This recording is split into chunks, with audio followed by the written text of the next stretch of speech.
Diğer tarafı, diğer kapağı tarafını göster. Öyle. Van'da yaşıyorum. Vestura Halil Başkanımız bizi kırmadık. Dedi gel yarışmaya gidelim. Bizim kısa bir yarışmamıza katılmak istedim. Dedim ben katılmak istiyorum. Yani çıktığım zaman bu kazıma içimde vardı. Hevesliydim. Ona koşması da bayağı zordu. Bayağı teledik, bayağı susuzlukta kaldık. Yani onlara tekrar hepinize teşekkür ederim. Elinize kolunuza sağlık. Altınların fiyatını da götürürsünüz. Hadi gidelim. Bana getir, ben de bir saat vereceğim kardeşim. Ben de bir saat verelim. Teşekkür ederim başkanım. Hadi seni kutluyoruz.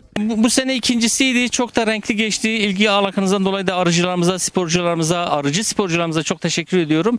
Bu gelenek yüzyıllardır atalarımızın, babalarımızın bal hasat sezonunun balın kıvamının olgunlaşıp olgunlaşmadığına dair bir bal yuvarlama işlemi vardı, adeti vardı. Bu yuvarlamada hani balın mevsimi gelip gelmediğine dair bir şeydi, bir görüntüydü bu. Biz bu geleneği gün yüzüne çıkardık. Bu sene ikincisini yaptık. Yaklaşık 15 tane genç arıcılarımız bu yarışmaya katıldı. 100 kadar aile arıcısı da bize eşlik ettiler.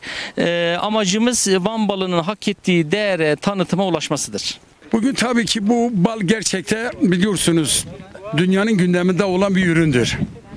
Bütün insanları hakikaten bütün hemen hemen yaşayan insanları ilgilendiren bir konu. Hakikaten sağlık içinde çok faydalıdır, çok önemlidir. Bazı bilim adamlarımız, bazı tıp insanları balın gerçek balı bulabilirsen her derde devadır, ilaçtır. Balı hepimiz önemsememiz lazım. Bal meselesi hepimiz ciddi almamız lazım.